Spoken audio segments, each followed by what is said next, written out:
우리 스님과 함께하는 발견전은 SNS를 통해서 함께하고 있는 시청자 여러분, 저님들 반갑습니다. 어제는 오늘 인천 광역시 서구 아정동에 자리하고 있는 여기는 공수초등학교에 지금 와 있습니다. 오늘 이 자리에 도시부터 안철수 대표님께서 강의가 있다고 그래가지고 오늘 이 자리에 특별히 왔는데요. 오늘 강의 주제는 안철수에게 묻는다라는 강의 주제를 놓고 인천시뿐만 아니라 각 지방에서도 많은 분들이 강의를 듣기 위해서 이 자리에 참여를 하고 있습니다. 그러면 잠시 후에 강당으로 가서 영상으로 전해드리겠습니다. 자, 그러면 여러분들이 고대하고 고대하시던 시간이 왔습니다. 여러분 앞에 연단에 보이시죠? 안철수에게 듣는다. 오늘 초청 강연의 태제가 되겠습니다. 안철수 의원님은 오늘 세계를 변화시키는 3대 패러다임과 2023년 대한민국의 7가지 시대정신을 주제로 강연해 주실 텐데요. 먼저 안철수 강연자님을 간단하게 소개해 드리겠습니다. 제20대 대통령직 인수위원장을 역임하셨고요. 제19, 20, 지금 현재 21대 이르기까지 3대에 걸쳐 내리 3선 현역 국회의원을 맡고 계십니다. 서울대학교 융합과학기술대학원 원장을 역임하셨고요. 카이스트 기술경영전문대학원 석좌 교수, 안랩 창업자겸 이사회 의장, 포스코 사회이사, 그리고 의학 박사이자 공학 석사이자 경영학 석사이자 앞으로 또 뭘 하겠죠? 잘 모르겠습니다만 계속 도전하실 것 같습니다. 어떤 분들은 이분에 대해서 얘기를 합니다. 왜 자꾸 철수하느냐? 자꾸 그만두느냐? 철수다. 그래서 철수가? 라고 얘기하시는 분들도 있더군요. 제가 너무 직격탄인가요? 그렇지만 저는 개인적으로 그런 생각을 해봤습니다. 이분이 공의롭지 않고 정의롭지 않은 길을 간 적이 있었던가?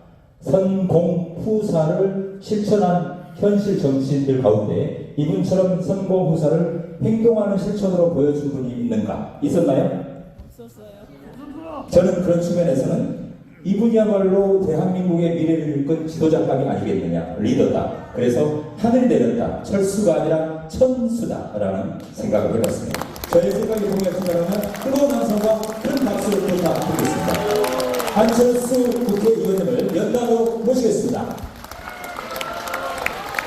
제목은 세계를 변화시키는 3대 패러다임과 2023년 대한민국의 7대 시대 정신입니다. 마이크를 안철수 의원님께 넘기겠습니다.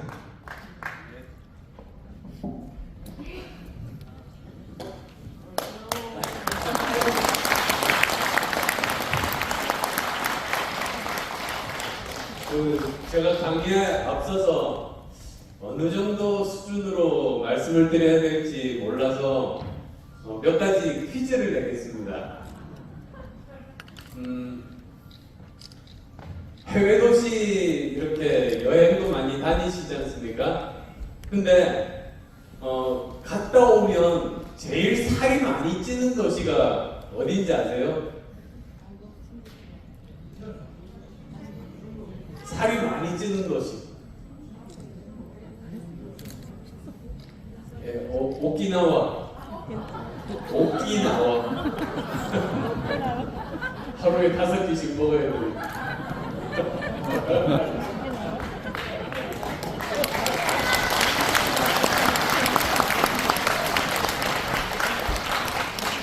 또 하나 해볼까요? 사자가 숙제를 자꾸 미룹니다. 왜 그런지 아세요? 사자가 밀림의 제왕이잖아요.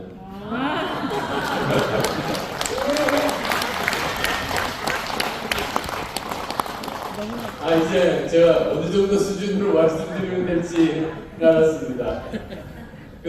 오늘 말씀드릴 내용이 무슨 이론적인 거나 이런 건 아니고요. 왜 이 세상이 지금 와서 이렇게 빨리 우리가 예측하지 못하는 쪽으로 바뀔까? 그걸 고민을 많이 했습니다. 그걸 알아야 거기에 맞게 미리 대비를 하고 정책을 세워야 대한민국이 발전할 수 있는 거 아니겠습니까? 그래서 고민을 하다가 결국은 이 세계를 어느 한 방향으로 움직이는 거대한 힘이 3가지가 있다. 그 그 세 가지가 서로가 서로에게 영향을 미치면서 이 세계를 지금 끌고 가고 있고 변화시키고 있다. 이제 그 말씀을 드리고 싶습니다. 그래서 책에 나오는 내용은 아닙니다.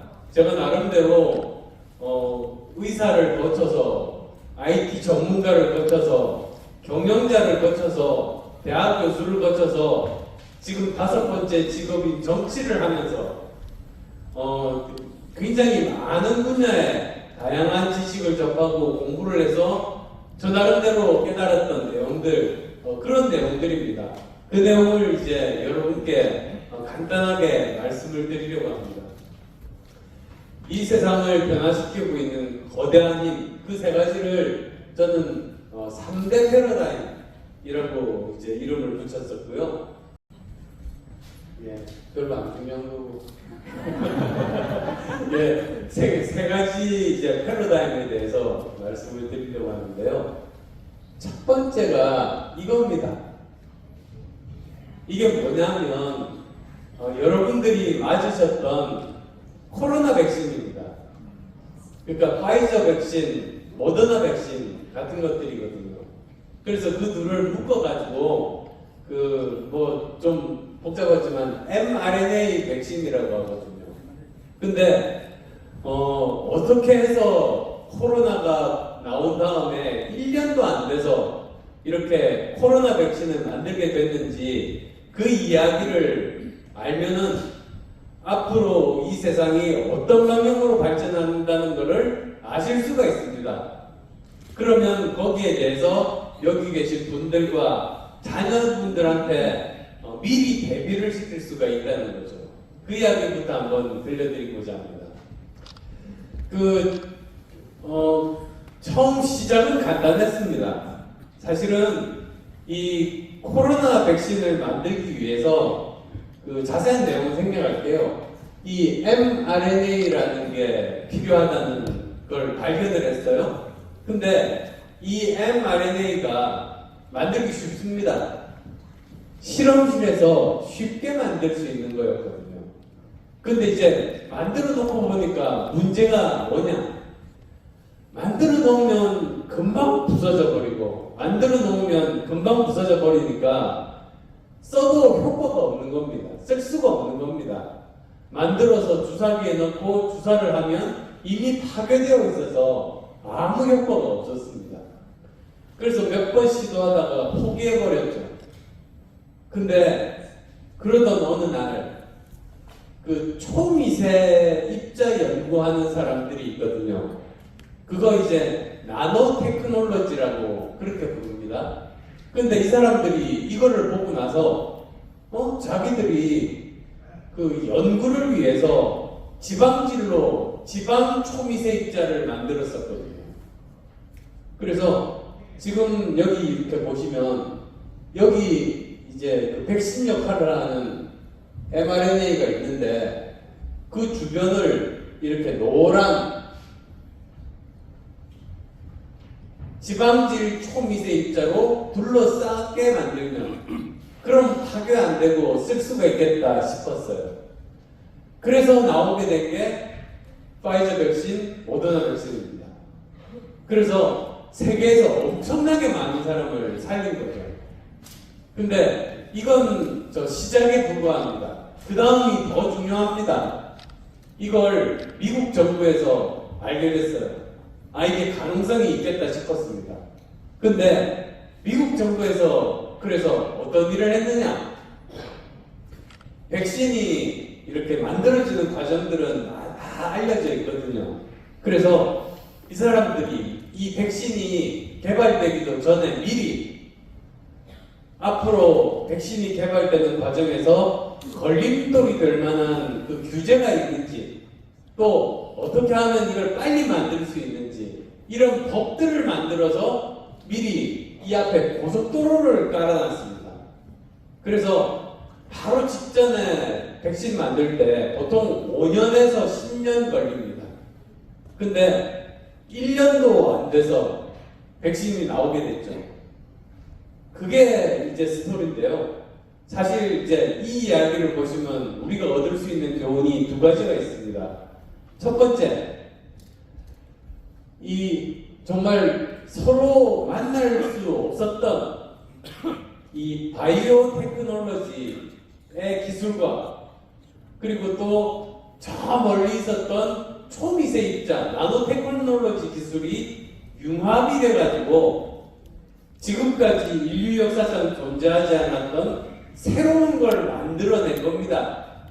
이런 융합 연구가 우리의 미래입니다. 인류의 미래입니다.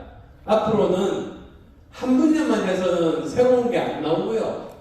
이제는 두 분야가 서로 만나는 그 경계에서 새로운 게 나오는 유일한 그 창구가 되는 셈이죠. 그래서 앞으로는 융합 연구를 잘하는 나라가 번창할 테고 이런 융합을 제대로 못하는 나라는 미래가 없다. 그걸 이 이야기에서 알 수가 있습니다. 두 번째로 우리가 알 수가 있는 것은 법을 과거만 바라보는 것이 아니라 미래를 바라보는 법 연구를 해야 된다는 그 점이거든요. 우리나라 보세요. 우리나라에서 특히 제가 우리나라 국회에서 법을 만들다 보면 과거밖에는 안 봅니다. 예를 들어서 서현동에 묻지마 살인사건이 일어났다. 그러면 그때가 돼서야 그런 거 막으려고 법 만들거든요. 소 잃고 외양간 고치는 일만 계속 하던 게 대한민국의 법 체계입니다. 그 일만 계속 하는데 미국은 그게 아니고 미래를 미리 준비하는 법을 만드는 겁니다. 제가 지난 2019년에 스탠퍼드 대학교 로스쿨에서 그 비지팅 스칼러 그러니까 방문학자를 했거든요. 근데 제가 했던 것이 영어로 Law, Science and Technology 프로그램이라는 것이었습니다. 그게 뭐 하는 거냐면 미래지향적인 법 연구입니다. 그러니까 사회가 어떤 쪽으로 발달하는가, 과학기술이 어떤 쪽으로 발달하는가를 미리 알아가지고 미리 준비를 하는 거죠. 그래서 어떻게 하면 사회가 발전하는 방향에서 걸림돌을 미리 없애버리고 빨리 더 좋고 편안한 사회를 만들 수 있는지 과학의 미래를 미리 알아가지고 어떻게 하면 이 과학이 빨리 발전할 수 있는지 백신을 빨리 만들 수 있는지 그런 것들을 모두 다 연구하는 건데요. 그런 게 미국에서 법대에서 하는 일이고 미국 국회에서 하는 일이죠. 그런 면에서 사실 저는 약간 암담합니다. 대한민국에서는 과거만 아직도 바라보고 있거든요. 그래서 여기서 우리가 얻을 수 있는 교훈이 그 두 가지라고 말씀드렸잖아요. 서로 다른 분야가 서로 같이 잘 일해서 융합을 이루어야 되는데 우리나라는 분야가 조금만 달라도 서로 자기 자리만 지키고 서로 다른 사람하고 서로 협력하고 융합하고 이런 문화가 아닙니다. 이걸 빨리 고쳐야 대한민국은 미래가 있습니다.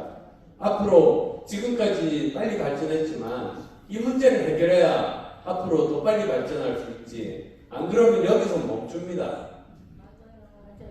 법도 과거만 바라보는 게 아니라 미래를 바라보는 법을 만들어야 되는 거죠. 그 한 가지 예를 들면 인공지능 아마 관심 많으실 겁니다. 우리 아이들이 살아갈 미래가 인공지능에 달려 있거든요. 그런데 그러면 우리나라가 인공지능을 발달시켜야 됩니다. 그러려면 뭘 해야 되느냐? 두 가지거든요. 하나는 IT 기술에 투자를 해야 되고요. 그건 다 알고 있습니다. 그런데 모르는 게 뭐냐 하면 이 인공지능을 학습해가지고 성능을 높이려면 인문학에 투자해서 컨텐츠를 많이 만들어야 됩니다. 근데 사람들이 인공지능 하면 전부 다 이과 쪽이니까 IT 기술 투자만 하는 거지 인문학에 투자한다는 생각을 전혀 못해요. 그게 문제입니다. 그래서 저도 국회에서 가서 보면 제 말 알아듣는 사람 한 10여 명 있고요. 이과 출신들. 나머지는 다 인문학이나 문과나 법학 분들인데 이분들은 IT 기술 이야기밖에 안 해요. 오히려 저같이 이과 출신이 우리 인문학에 투자해야 된다고 막 말을 하는데 못 알아듣더라고요. 그래서 하도 답답해가지고 우리나라 인문학 제일 연구 열심히 하는 데가 한국중앙학연구소라고 있습니다. 거기를 가봤습니다. 가봤더니 거기에 있는 그 교수님하고 연구원들이 막 너무나 좋아하는 거예요. 자기 그 연구소 생기고 나서 국회의원을 온 게 거의 처음이래요. 아무도 관심이 없어가지고. 그래서 막 고문서들 보여주고 하는데 참 놀랍더라고. 거기서 깨달은 게 대한민국, 특히 이제 조선이 세계 제1위의 기록 전통을 가지고 있습니다. 기록을 꼼꼼하게 뭐 다 했어요. 근데 그게 중요한 것이 조선왕조실록 아시죠? 조선왕조실록이 다 번역이 된 직후에 벌어진 일이 거기에 나온 그 내용을 보고 정말 그 아이디어를 얻어서 왕의 남자라는 영화를 만들고 대장금이라는 드라마가 거기서 나왔습니다. 조선왕조실록 번역 안 했으면 대장금 우리 못 봤을 겁니다. 그게 다 거기에 나오는 이야기들이거든요. 근데 그것만 해도 사실은 굉장히 콘텐츠가 많은데요. 더 많은 콘텐츠가 있습니다. 그게 승정원 일기라고 있거든요. 왕 옆에서 24시간 기록 사관이 앉아가지고 숨소리까지도 다 기록을 했어요. 조선왕조 500년 내내.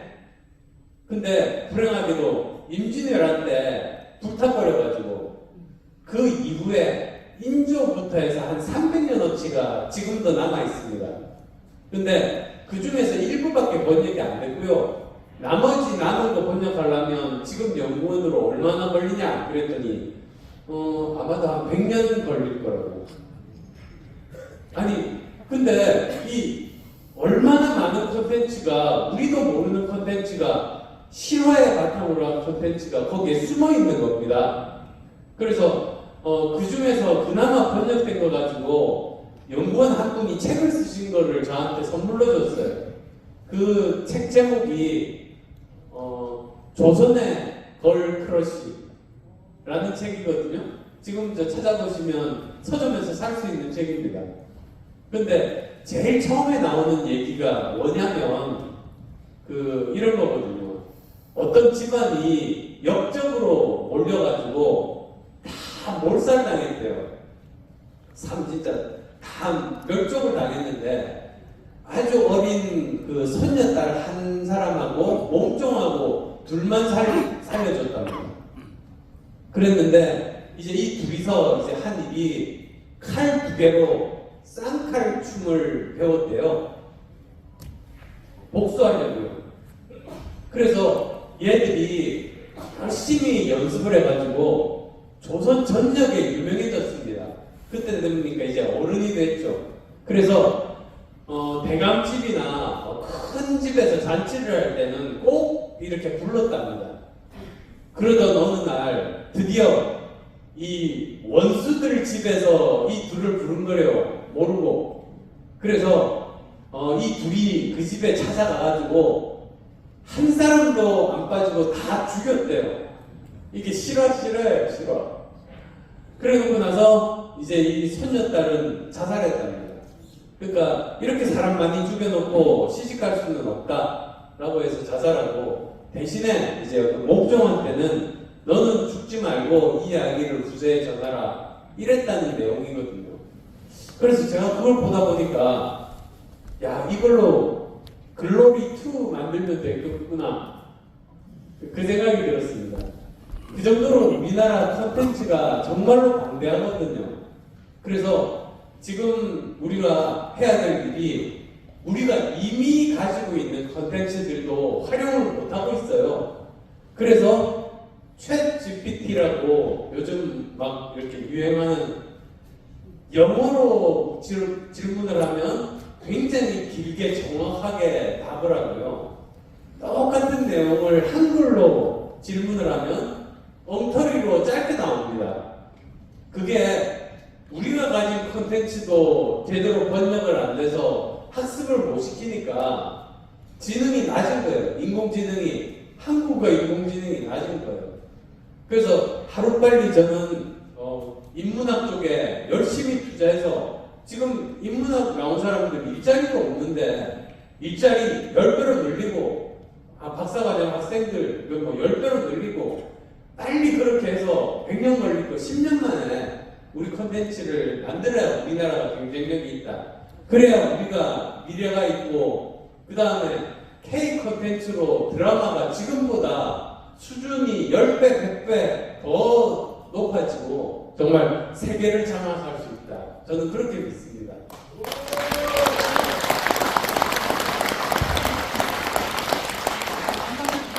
자, 그래서 이 세계를 지금 막 변화시키고 움직이고 있는 첫 번째 힘은 바로 다른 분야끼리 결합해서 융합하는 것. 그 다음에 두 번째로는 미래를 보고 법을 미리 준비하는 것. 그런 나라만이 미래가 있다라는 겁니다. 자, 그러면 두 번째.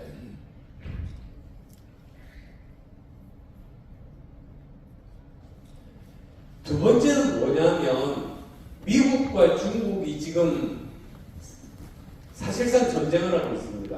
근데 뭘 놓고 전쟁을 하고 있느냐? 바로 과학기술 패권 전쟁을 하고 있습니다. 그 인류 역사를 보시면 역사는 여기 계신 분들이 저보다 더 잘 아실 텐데 사실 인류 역사 3000년, 뭐 길면 5000년 역사를 보면 일관된 원칙이 있어요. 그게 뭐냐면 기존의 강대국이 있고 항상 어떤 나라가 발전해서 신흥 강국이 됩니다. 그러면 언젠가는 두 나라가 충돌해서 전쟁이 일어나거든요. 그래서 거기에서 승리한 나라가 이제 기존 강국이 되는 거죠. 그 연속된 역사가 인류의 역사입니다. 근데 가장 최근에 벌어졌던 것 중에 하나가 1945년에 2차 대전이 끝나고 나서 미국과 소련 양대 강국의 패권 전쟁이 시작이 됐죠. 근데 그때는 군사 패권 전쟁이었습니다. 그러니까 누가 원자탄을 많이 보유하고 있는가, 그걸로 서로 경쟁한 거죠. 치열하게 경쟁했습니다. 처음에는 소련이 앞섰어요. 그래서 우주인도 소련이 먼저 저기 우주에다가 그 로켓 쏘아 올려가지고 가가린 같은 사람 만들어내고 그랬었는데 결국은 이제 경제 성장이나 여러 가지 요인으로 결국은 소련이 붕괴가 돼버리면서 미국이 승리했죠. 그래서 1991년부터는 이제 미국이 독립적인 이제 강대국이 된 겁니다. 그때 이제 미국이 고민하다가 혼자서 이제 전 세계를 다스리기가 약간 벅차니까 그 중에서 제조업을 중국에 맡긴 겁니다. 그게 사실은 오판이었었는데요. 그러니까 중국에다가 제조업을 맡기면서 아주 싸게 물건을 공급을 받고 대신에 중국이 경제가 성장하면 대한민국처럼 자연스럽게 민주화가 되겠지라고 생각한 겁니다. 근데 사실은 중국은 속마음이 달랐거든요. 자기들이 힘을 길러서 언젠가는 미국을 무찔러야지 이런 생각으로 왜 도광양회라고 하지 않습니까? 칼을 등 뒤에다가 숨기고 몰래 실력을 계속 기르고 있었습니다.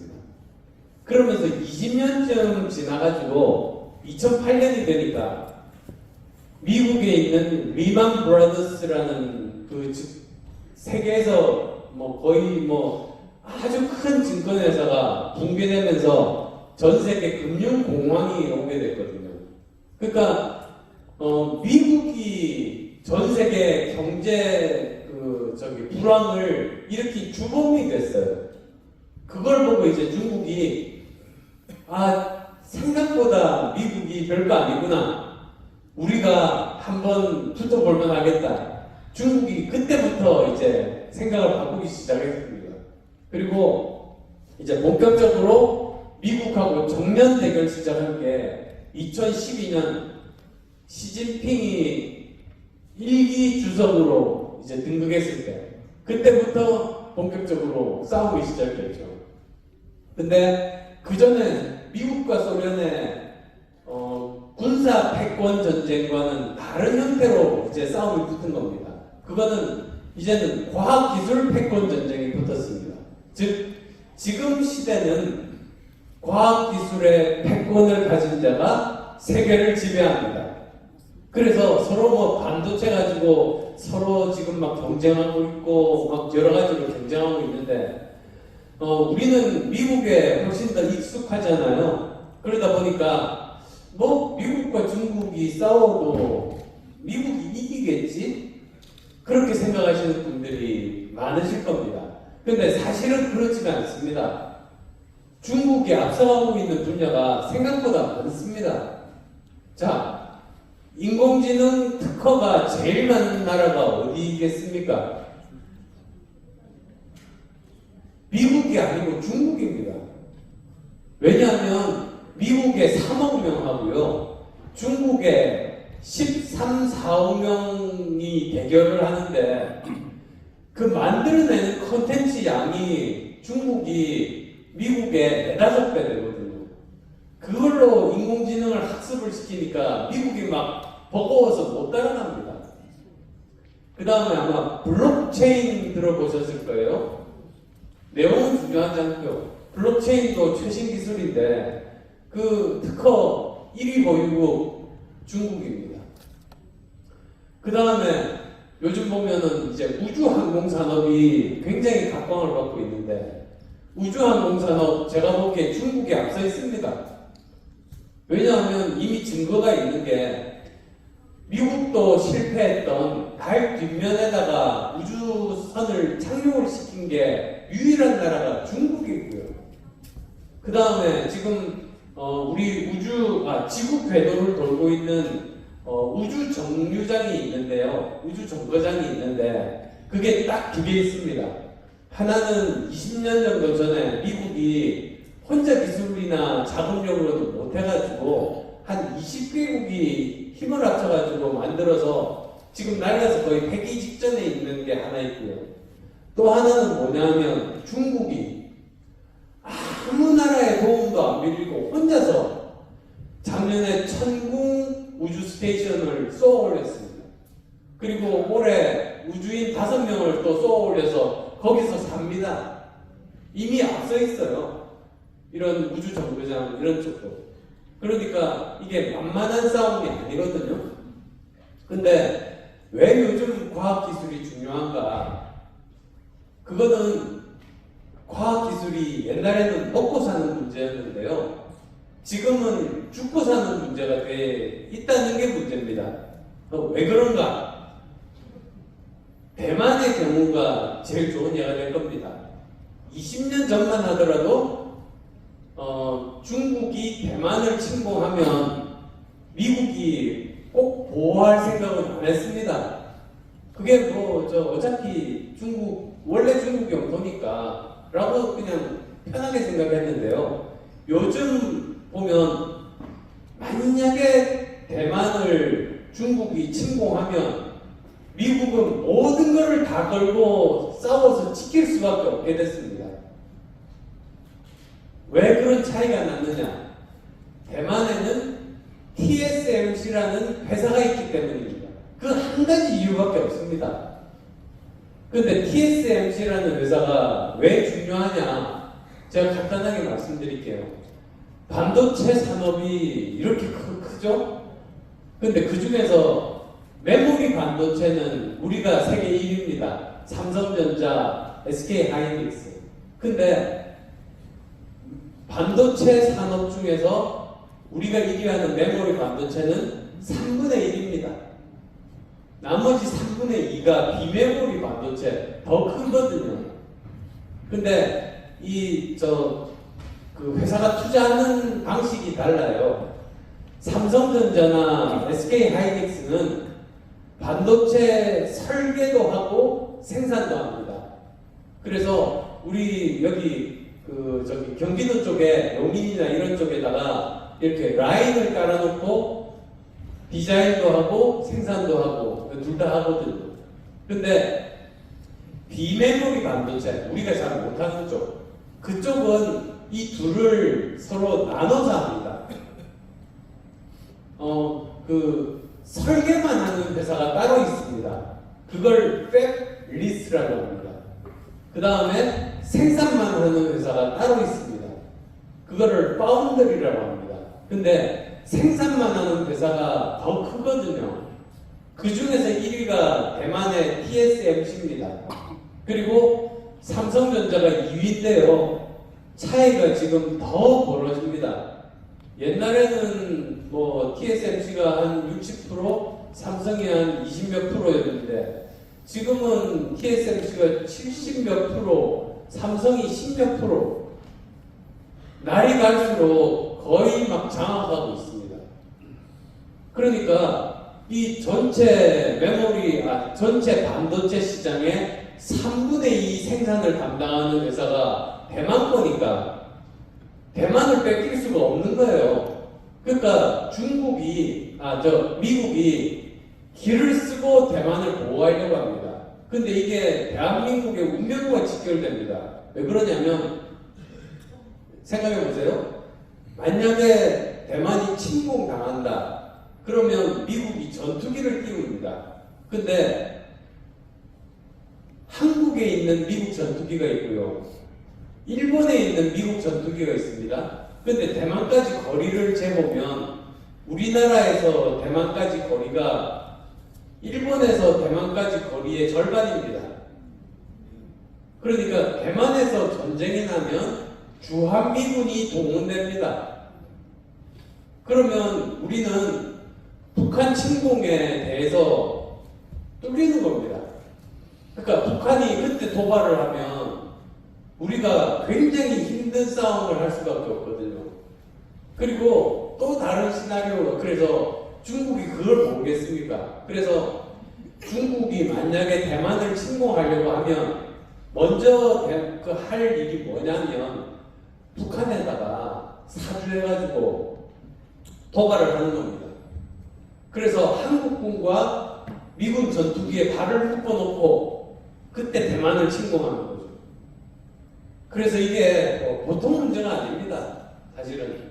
그래서 저 사실 더 깊게 들어가면 우리가 미국에서 미리 얻어서 준비를 할 것부터 해서 여러 가지가 있는데요. 오늘 주제는 아니니까. 어쨌든 그래서 제가 드리고 싶은 말씀은 과학기술이 이제는 먹고 사는 문제가 아니고 죽고 사는 문제다. 이 과학기술을, 그러니까 미국과 중국 사이에 끼어있는 대한민국의 유일한 생존 전략은 미국도 중국도 꼭 필요로 하는 과학기술을 우리가 보유해야 우리의 안보가 보장이 된다는 겁니다. 그래서 이게 지금 굉장히 많은 변화를 일으키고 있다. 그렇게 말씀을 드립니다. 이게 이제 두 번째 커다란 그 세계를 변화시키고 있는 힘인 거죠. 자, 세 번째. 이 사진은 아시죠? 많이 보셨죠? 이게 오바마 대통령 때 오사마 빈 라덴 사살 작전했던 사진입니다. 그러니까 미국의 9.11 테러 사건 때문에 민간 항공기를 그 맨하탄에 있는 빌딩에다가 그냥 바로 충돌시켜가지고 빌딩 두 개를 무너뜨린 세계 역사상 유례없는 테러 사건 아니겠어요? 그 주범이 오사마 빈 라덴이라서 수년간을 추적한 끝에, 비밀작전 끝에 결국은 마지막에 백악관에서 지휘를 해가지고 오사마 빈 라덴을 죽였습니다. 성공했습니다. 자, 그래서 역사적인 사진이에요. 근데 이게 굉장히 신기한 사진입니다. 보통 백악관에서 지휘자는 중간에 앉아 있잖아요. 그래서 대통령이 앉아 있어야 되는데 이 대통령 아니잖아요. 엉뚱하게 장군이 앉아 있습니다.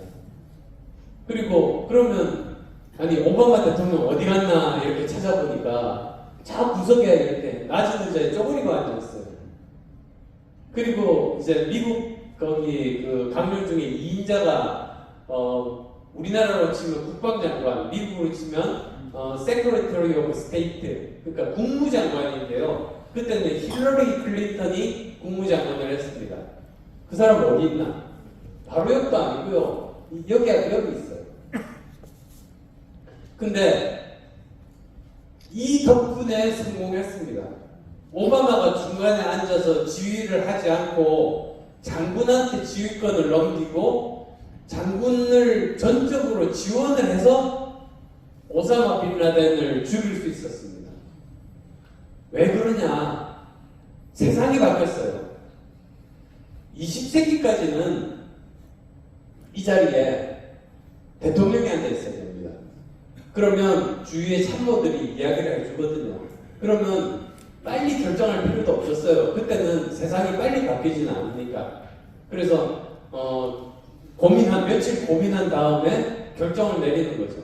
그러니까 20세기 하면 지금 23년 전인데 그때만 하더라도 세상이 그렇게 복잡하지 않았고요. 발전 속도가 빠르지 않았고요. 어떤 분야가 어떤 방향으로 발전한다는 걸 모든 사람들이 다 알았고, 그러다 보니까 교육부 같은 데서도 이 분야가 앞으로 몇 년 후에 여기까지 발전할 거니까 거기에 필요한 인력들을 미리 대학에서 교재를 만들어서 공부를 시킵니다. 그래서 딱 적절할 때 그 인재들이 대학교 졸업해서 취직해서 그 일을 하는 거죠. 그러니까 모든 게 예상 가능했던 시기가 20세기거든요. 근데 21세기 들어와서 완전히 바뀌었습니다. 그게 어쩌면 아까 첫 번째, 두 번째 때문이기도 합니다. 이런 융합학문이 나오면서 엄청나게 많은 새로운 분야들이 생기고 그 발전 속도가 그 미래지향적인 법 때문에 엄청나게 빨라지고 거기다가 미국과 중국이 서로 경쟁을 하니까 그러다 보니까 너무나 복잡해지고 빨리 바뀌어가지고 이제는 그 분야에서 지금 상황이 어떻다는 것을 정확하게 파악하고 지금 어떤 결정이 정확한 결정인지를 아는 사람은 현장 전문가 밖에는 없습니다. 대통령도 모릅니다. 그래서 이런 방식으로 미국은 바뀌었습니다. 굉장히 빨리 적응했습니다. 미국은. 그래서 지금의 미국의 위치를 유지하고 있는 겁니다. 그래서 이거를 저는 뭐라고 해야 될까 싶었습니다. 이게 보통 리더십 하면 제일 앞에 나서는 건데 이거는 뒤에 있거든요. 그럼 이 리더십을 뭐라고 해야 되느냐 고민하다가 페이스메이커 리더십 이라고 제가 이름을 붙였습니다. 그 이유가 제가 마라톤을 하거든요. 그래서 얼마 전에 저기 춘천 마라톤 풀코스 완주도 하고 그랬었는데요. 그 마라톤을 처음 시작할 때 제가 처음 대회에 나가보니까 여기저기 사람들이 풍선 들고 있더라고요. 근데 풍선에 보니까 4시간 반, 5시간 뭐 이렇게 써 있어요. 그래서 뭔지 사람들한테 물어봤더니 사람들이 그래요. 저 풍선만 따라가면 4시간 풍선만 열심히 따라가면 4시간 안에 들어간다는 거예요. 그러니까 처음 마라톤 뛸 때는 얼마나 빨리 뛰어야지 자기가 목표로 하는 시간 내에 들어갈지 알 수가 없거든요. 근데 무조건 자기가 목표를 세우고 저 사람만 따라가면 자기의 꿈을 이루는 겁니다. 그게 페이스메이커의 역할이거든요. 그래서 처음에는 그렇구나, 신기하다, 나 저 사람 따라가야지 그렇게 생각을 했는데 나중에 이제 페이스메이커랑 같이 이야기를 해봤어요. 고마워서요. 그랬더니 이 사람이 그러는 거예요. 4시간짜리 페이스메이커인데 참고로 저는 3시간 40분입니다.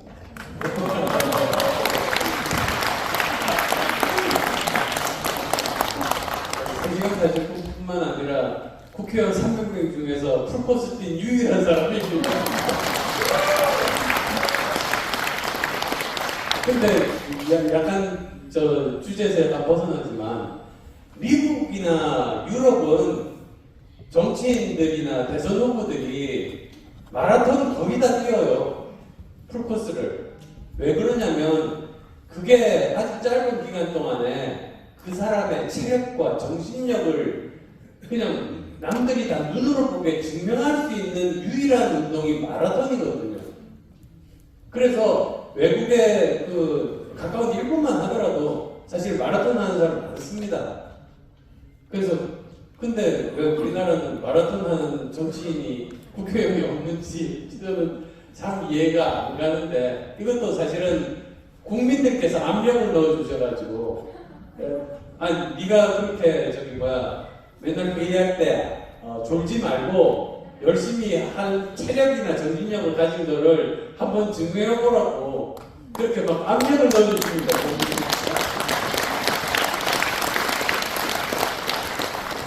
네, 그래서 어쨌든 다시 이제 원래 이야기로 돌아가서 4시간짜리 페이스메이커한테 물어보니까 이 사람 원래 기록이 3시간이래요. 그래서 제가 그때 깨달았습니다. 아, 이 사람은 페이스메이커를 안 하면 열심히 뛰어서 자기 실력을 갱신하고 막 할 수 있는 사람인데 자기 실력이나 기록을 희생하면서 자기를 따라오는 무수한 많은 사람들의 꿈을 이루어주는 사람이 페이스메이커더라고요. 그래서 항공사진을 보면요. 앞에 풍선 달고 있는 사람 그 뒤로 수십 명이 같이 따라갑니다. 자기의 꿈을 이루려고. 그래서 사진을 보면 페이스메이커가 앞에 있는 것 같지만 사실은 뒤에서 자기를 따라오는 수많은 사람들의 꿈을 이루어주는 그런 사람이죠. 그래서 그게 진짜 요즘 현대에 필요한 그런 리더십이고 서로의 리더십이다.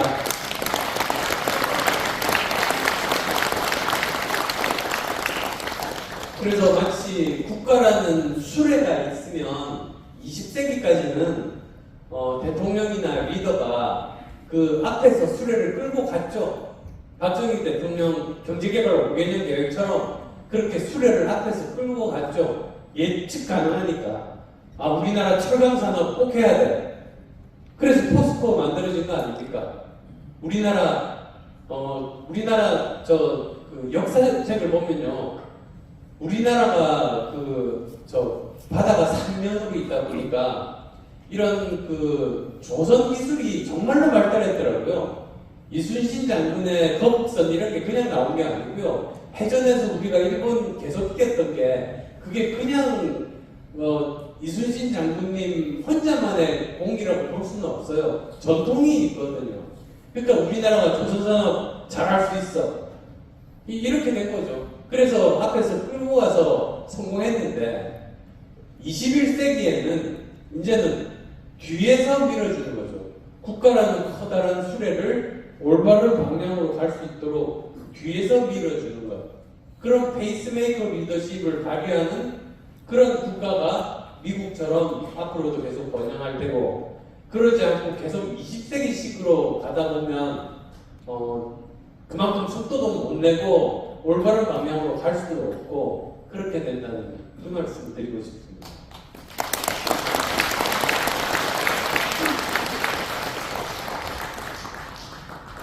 그래서 정리해서 말씀드리면 왜 이렇게 세상이 복잡하고 빨리 변하나 지금 막 정말 고민이 많으실 텐데요. 그리고 우리 아이들이 자라나면 우리 아이들은 아마 세상이 더 빨리 바뀔 겁니다.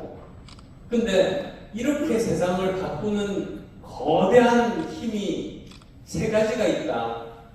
그 첫 번째가 바로 이런 융합 연구 그리고 또 미래지향적인 법이다.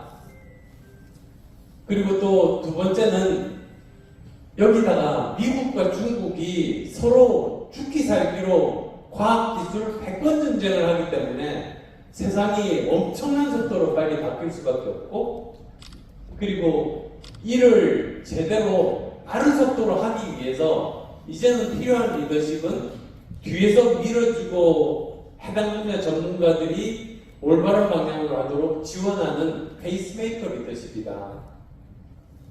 영화 이야기 하나 들려드릴게요. 사도라는 영화 보셨어요?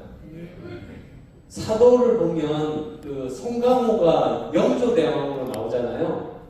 근데 뭐 여러 가지 이야기가 있습니다만 저는 그 중에 대사 하나가 지금도 기억에 남습니다. 뭐라고 영조가 그랬냐면 임금은 결정하는 사람이 아니다. 임금은 결정을 맡기고 책임을 묻는 자리다. 그래서 참 놀랍더라고요. 미국은 21세기 들어와서 깨달았거든요. 근데 우리나라는 조선시대부터 이미 깨달았던 겁니다. 그래서 그런 선조들의 지혜와 전통을 우리가 잘 살려가지고 우리가 다시 정신 차리고 올바로 이렇게 정말 미래 포럼을 중심으로 해서 정말 그렇게 간다면 우리나라의 미래는 정말로 밝을 수 있다. 정말 우리 아이들이 우리보다도 더 좋은 세상에서 살게 하기 위해서는 그게 또 여기 계신 모든 분과 제가 열심히 노력해야 될 그런 의무가 있다는 그런 생각을 하면서 이만 강연을 마치겠습니다. 감사합니다.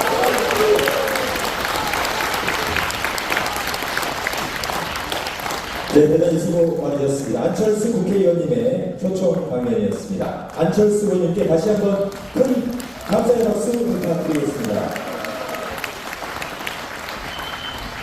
네, 혹시 우리 청중 가운데 안철수 의원님께 직접 이것만 꼭 여쭤보면 좋겠다라고 질문사항이 있으신가요?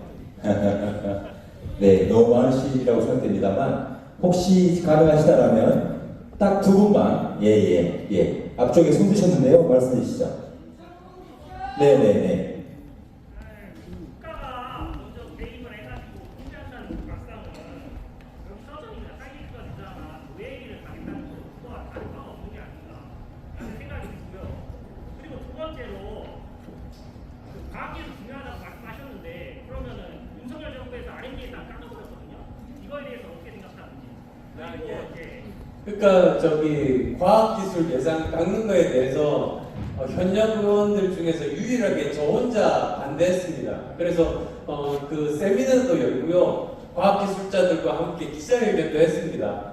근데 그리고 또 그 전에 사실은 제가 인수위원장을 할 때 그때는 과학기술을 중요하게 생각해서 청와대에 과학기술 수석이 있어야 된다, 신설해야 된다 그렇게 주장을 했었거든요. 근데 그게 이루어지지 않다가 그나마 이제 요즘 들어서는 과학기술 수석 만들겠다. 그 다음에 또 R&D 예산 새롭게 이제 다시 또 증액 가겠다. 이렇게 그 정책적인 태도 변화가 나타나서 그날 정말로 다행이라고 생각합니다. 저는 소신은 변함이 없습니다. 네, 감사합니다. 네, 더 질문 있겠습니다만 다른 행사 진행을 위해서 저쪽 끝에 맨 끝에 잠바 입으신 어르신 한 분 있으신데요. 예, 마이크가 좀 지금 현재 제공이 어려워서 조금 가까이 오셔서 육성으로 좀 해주시겠습니까? 예, 간단하게 짧게 질문 부탁드리겠습니다.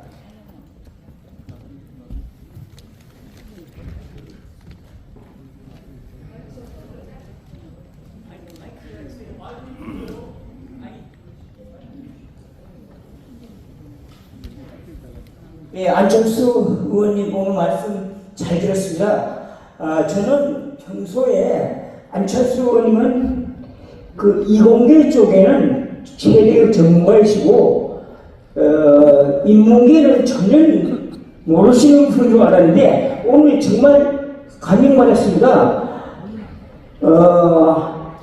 IT 기술 분야로 발전해야 되지만 그보다 더욱 중요한 것이 인문학에 투자를 많이 해서 발전해야 된다고. 그런 아주 그 미래를 쳐다보면 미래를 보는 그 시야가 대단하신 걸 오늘 느꼈습니다. 저는 질문보다도 제가 그동안에 그 어느 특정 보수 정당의 34년간 책임 당원입니다. 지금도 국민의힘 책임 당원이죠. 그런데 안철수 의원님에 대해서 그동안 생각의 마인드가 오늘 완전히 바뀌었습니다. 저는요. 앞으로 우리나라의 미래를 책임지고 우리나라가 어떻게 앞으로 나아갈 방향을 제시하는 분이 여러분 저는 안철수 후보입니다. 오늘 정말 감동받았습니다. 네, 이상입니다. 감사합니다. 네, 감사합니다. 네, 고맙습니다. 그 마이크 들이지 않으면 큰일 날 뻔했네요. 네, 아니요, 네, 내려가 주시면 되고요.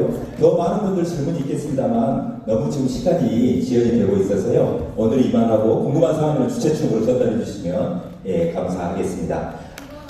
미래 발전 포럼 인천광역시도 김주곤 팀장님께서 오늘 강연해 주신 안철수 의원님께 직접 감사의 꽃다발을 전달하고 있습니다. 그냥 촬영 보내해 주시고요. 네, 고맙습니다. 감사합니다. 네. 네, 이왕이면, 우리 그 유주상 중앙상임위원장이랑 같이 기념촬영 좀 해주시겠어요? 부탁드리겠습니다. 세 분.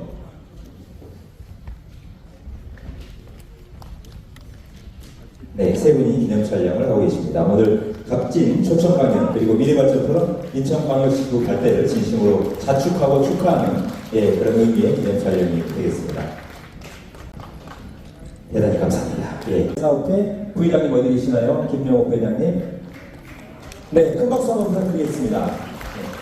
안철수 의원님의 찐팬이라고 하십니다. 네, 김명옥 부회장님 환영합니다. 감사합니다. 네, 그럼 이상으로 미래발전 포럼 인천광역시구 발대식을 모두 마치겠고요. 안철수 의원님의 초청 강연도 마무리가 됐습니다. 이어서 기념사진 촬영이 있겠습니다. 오늘 초청 강연에 참여해주신 안철수 의원님 그리고 미래발전포럼 중앙회와 인천광역시구 임원 여러분들께서 먼저 기념 촬영을 갖겠습니다. 연단으로 올라와 주시면 대단히 감사하겠습니다. 안철수 의원님과 미래발전포럼 인천광역시 김유건 지부장님, 그리고 처음에 축사를 하셨던 윤영선 국민의힘 인천계양을 가격위원장 세 분이 먼저 기념 촬영을 하고 계십니다.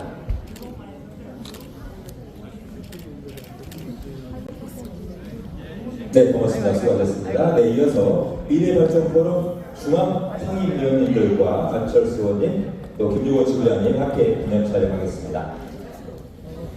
미래발전포럼 인천광역시지구 출범을 기념하는 행사인 만큼 영원한 추억이자 역사의 기록이 되리라고 생각합니다.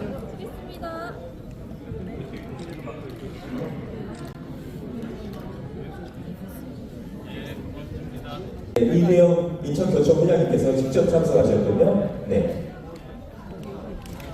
안철수 의원께서 이대영 인천광역시 교원 총연합회 회장님과 기념촬영을 하고 계십니다.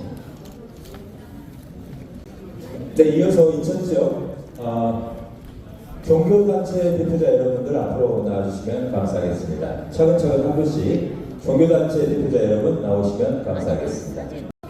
네, 불교와 기독교, 소불교 각 종교단체 대표자들 앞으로 와주시면 감사하겠습니다. 네, 안철수 의원님 옆으로 보여해 주시죠. 네, 이 끝나면 인천 지역 광역시의원, 기초의회 의원님들 함께 참석해 주시면 고맙겠습니다.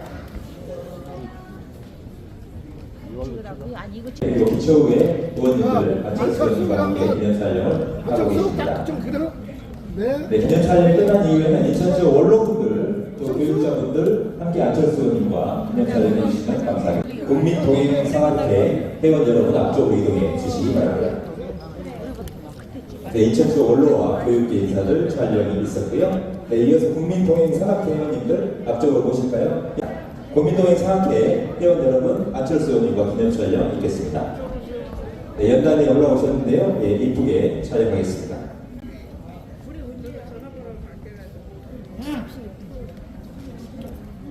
알겠습니다. 하나, 둘, 셋.